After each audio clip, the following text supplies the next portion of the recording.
ఎంత దారుణం అండి. అందరితో గోవింద చెప్పించవలసిన వాళ్ళు గోవింద చెబుతుంటే ఆపడం ఎంత బాధాకరం అమ్మా. నేను బాధపడేది ఎందుకంటే మా చిన్నప్పుడు 40-50 ఏళ్ళ వెనక్కి వెళ్తే ఎక్కడో 1000 కిలోమీటర్ల అవతల బస్సో రైలు ఎక్కి తిరుమల వచ్చేవి ఏ వ్యక్తి అయినా వాళ్ళు అప్పుడు మొదలు పెట్టేవారు, గోవిందా గోవింద గోవిందా గోవింద అని మొదలుపెట్టి కూర్చున్నా నించున్నా తిరుమలకి వెళ్ళి చివరికి ఇంటికి వచ్చే వరకు గోవిందా గోవిందా గోవిందా గోవింద. అందుకనే అన్నమయ్య పాడింది, గోవింద గోవింద అని కొలువరే. ఇందాక సురేష్ గోపి ఆయన ప్రమాణ స్వీకారం చేశాడు ఎక్కడ, పార్లమెంట్లో. రాగానే ఏమన్నాడు, గురువారప్పనే కృష్ణ భవానీ అన్నాడు. ఫస్ట్ అదే అన్నాడు. ఎందుకని? కాన్షియస్నెస్. మంచి అలవాటు కదా, మంచి అలవాటు కదా. అందరూ చెప్పారమ్మా, ఈ మానవ జీవితం చాలా దుర్లభమైనది, దీన్ని వ్యర్థం చేసుకోకూడదు. భగవంతుణ్ణి పట్టుకోవడానికి అర్థం చేసుకోవాలి. ఎప్పుడు రాలిపోతాము, రాలిపోయాక ఎప్పుడు కాలిపోతాము. ఇప్పుడు రామోజీరావు గారు ఏమయ్యారు? చనిపోయి ఎప్పుడే 10 రోజులు అయిందా? 15 రోజులు అయిపోయింది. పెద్దకరం కూడా అయిపోయింది. నేను ఆ వీడియో చూశాను. ఆయన బాడీ చుట్టూ ఇంతంత కర్పూరం ముద్దలు పెట్టారు, ఆయన ముఖం మీద అంత నెయ్యి పోశారు. ఎన్ని వేల కోట్లు, ఎంత పెద్ద పెద్ద భవనాలు, ఎంత పేరు, ఎంత పవరు, బూడిదైపోయారు కదమ్మా. కాబట్టి మనం వైరాగ్యం కలిగి ఉండాలి, ధర్మం కలిగి ఉండాలి, జ్ఞానం కలిగి ఉండాలి. అంతేకాని కొంచెమైనా ఇంగితం లేకుండా. ఇప్పుడు బడికి ఎందుకు వెళ్తారు? చదువుకోవడానికి. గుడికి ఎందుకు వెళ్తారు? భజన చేయడానికి, జపం చేయడానికి, తపస్సు చేయడానికి. Temple is a place of worship, temple is a place for chanting, temple is a place for learning. ఆ టైంలో మీ రియాక్షన్ ఏంటి గురుగారు? మీరు ఎలా రియాక్ట్ అయ్యారు? వాళ్ళకి సమాధానం ఏం చెప్పారు? నేను ఎంత ఊగిపోయాను, ఎంత కోపం వచ్చిందంటే చాలా గట్టిగా అరిచాను. మీరు చూస్తారా వీడియో? తిరుమలలో అరాచకం కొట్టి ఇప్పుడు జనరల్ గానే కొంచెం ఎమోషన్ అది ఉంటుంది కదా, అది ధర్మం. నేను ఇప్పుడు మీరు ఎవరైనా మీ దగ్గరికి వచ్చి ఎడం చేత్తో తినండి అన్నారు అనుకోండి, ఎలా చూస్తాం? చిత్రంగా చూస్తాం కదా. అమ్మ వాడి మొఖాన బొట్టు లేదు, వాడు బూట్లు వేసుకుని బేడాంజనేయ స్వామి దగ్గరికి వచ్చాడు. నేను బేడాంజనేయ స్వామి దగ్గర ఆ బయట ఖాళీ ఉంటే అది కోవిడ్ టైం అని అందరినీ దూరంగా పెట్టి, కొన్ని అందరినీ పక్క పక్కన కూర్చోలే, దూరంగా ఉన్నారు. నాన్న చెప్పండి నాన్న అని అందరితో మంత్రం చెప్పిస్తుంటే, ఇక్కడ చెప్పకూడదు అంటే మామూలు కోపం రాదు. అసలే లక్ష్మణుడి యొక్క నక్షత్రం, ఊరుకోండి నేను. మరి ఎక్కడ చేయాలి, ఎక్కడ చేయకూడదు, ఎక్కడైనా చేస్తాం. తిరుమల మాది, పనోడిలా ఉన్నాను అంటే వాడు దాని వీడియో తీశాం, ఆ సెల్ లాక్కుపోయాడు. మీరు చూడొచ్చు ఆ వీడియోలో, ఆ వీడియో సెల్ లాక్కుపోయాడు. మొత్తానికి వాడిని గట్టిగా అరిచాను.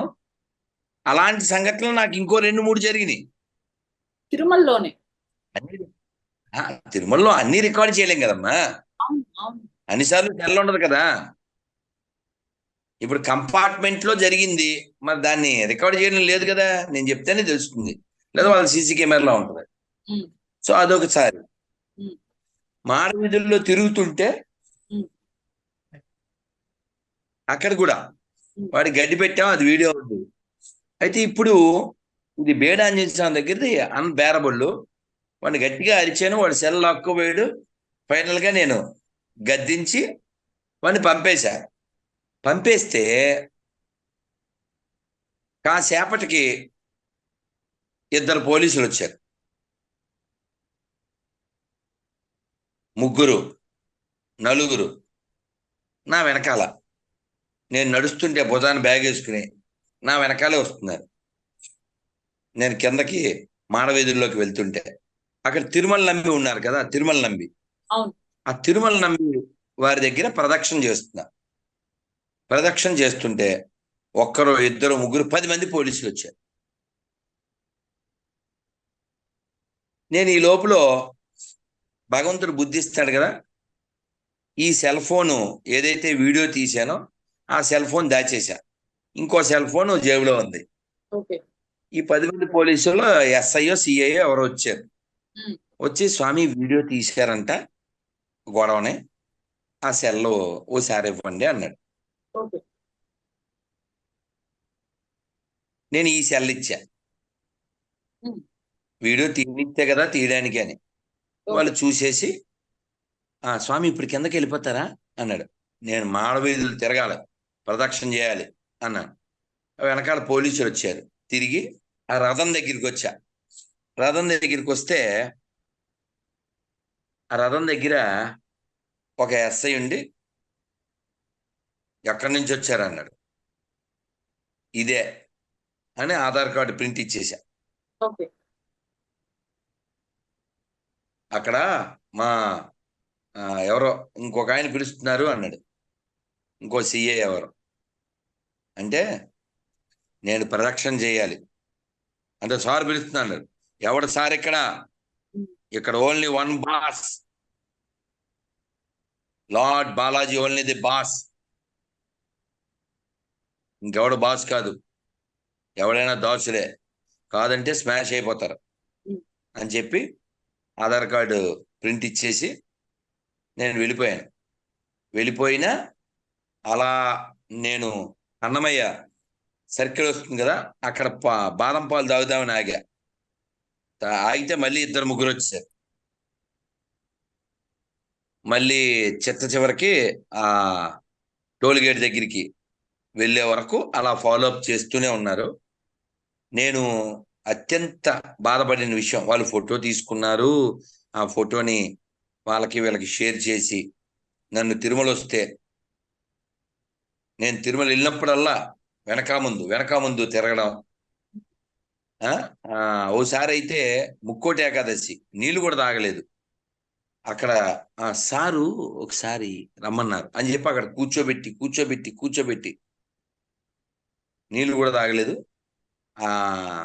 ఇక్కడే కిందే టోల్ గేట్ దగ్గర ఎప్పుడుకో వదిలేరు. మొత్తానికి నేను బాధపడే విషయం ఏంటంటే,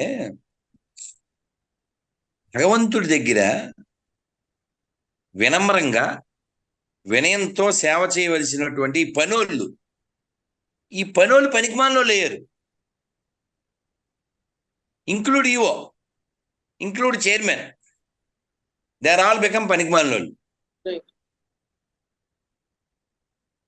ఇప్పుడు ధర్మారెడ్డికి ఏం పని అండి? డైలీ ఎవరు ఈఓలో నా గురించి నోటికొచ్చినట్టు వాగచ్చా? వెంకటేశ ఉన్న ఒక్కొడుకుని కాలంతో పాటు తీసిపోయాడు. వినయంతో వినమ్రంగా, భగవంతుడా ఒక్కసారి జీవితంలో తిరుమల వస్తే చాలు అనుకునేటువంటి వాళ్ళు లక్షల మంది ఉన్నారే, కోట్ల మంది ఉన్నారే. అటువంటిది ఈ దేవాలయానికి నన్ను ఒక అధికారిగా పెట్టి ఈ భాగ్యం ఇచ్చావు తండ్రి అని ఎంతో వినయంతో భక్తుల యొక్క మన్నన పొందే పనులు చేయడం మానేసి ఇష్టం వచ్చినట్టు కేసులు పెట్టి, వెబ్సైట్లో పెట్టి, వీడియోల్లో చెప్పి, ప్రత్యక్షంగా అవమానించి, పర్వాలేదు నేను బాధపడేది నన్ను అవమానించారని కాదు, కానీ ఏదైతే మన హక్కు ఉందో ఆ హక్కుని ఎవడో ఎడారి మొత్తం బుక్కులో వాడు లాక్కుంటే పర్వాలే, మనవాడయ్యుండు. నేను అన్నాను వాడితో, ఆ కానిస్టేబుల్ ఎవరో నా సెల్లో లాక్కుంటున్నప్పుడు నువ్వు ఒకసారి గోవింద చెప్పు అన్నా. చెప్తాం, పొద్దునే చెప్తాం, ఇప్పుడు చెప్పం అన్నాడు. నువ్వు గొర్రెవి కాకపోతే గోవింద చెప్పు అన్నా, చాలా గట్టిగా. వాడు గోవింద చెప్పకపోగా చెబుతున్న వాళ్ళని చెరగొట్టాడు. కానీ అన్నిటికంటే బాధాకర విషయం ఏంటంటే, నేను అంత గట్టిగా మాట్లాడుతుంటే మన బడుద్దాలు ఒక్కడు కూడా రాలే. మనలో ఉన్న లోపం అదే ఇది గురుగారు. అతిపెద్ద లోపం, జాతికి శాపం. వీర సావర్కర్ లాంటి ఆయన భయపడిపోయాడు. ఎవరికి భయపడ్డాడు తెలుసా? I'm not afraid of Christians, I'm not afraid of Muslims, I'm afraid of Hindus, those who are against Hindus. అదే నా ప్లేస్ లో ఓ ముస్లిం ఉంటే, ఓ క్రిస్టియన్ ఉంటే వాళ్ళు ఎంతమంది వస్తారు? అవును. అంటే మనకి దేవాలయాల్లో కనబడేది కేవలం భక్తులు మాత్రమే, హిందువులు కాదు వాళ్ళు. మనకి హిందువులు కావాలి. ఈ దేశం బాగుండాలంటే, ఈ దేశం ప్రశాంతంగా ఉండాలంటే, వాడు భక్తి అంటే అది వ్యక్తిగతమే. కాబట్టి అన్యాయాన్ని ఎదిరించకపోతే నువ్వు అన్నమయ్య వారసుడు ఎలా అవుతావు? అన్నం తినేవాడు ఎలా అవుతావు? అన్నమయ్య కూడా వ్యతిరేకించి విభేదించి వాళ్ళతో గొడవ పెట్టుకున్నాడు కదా. కాబట్టి అధర్మాన్ని సహించకూడదు. అధర్మాన్ని సహిస్తున్నావంటే అధర్మం నువ్వు చేస్తున్నట్టే. మీకు భయం ఎందుకు లేదు అంటావేమో. భయం ఎవరికి ఉంటుంది? ఆస్తులు ఉన్న వాళ్ళకి ఉంటుంది. నాకేం ఆస్తులున్నాయి? అద్దె కొంప, ఆశ్రమాలు లేవు, ఆస్తులు లేవు, ఆశలు అస్సలు లేవు. నాకున్నదల్లా ఆశయాలు.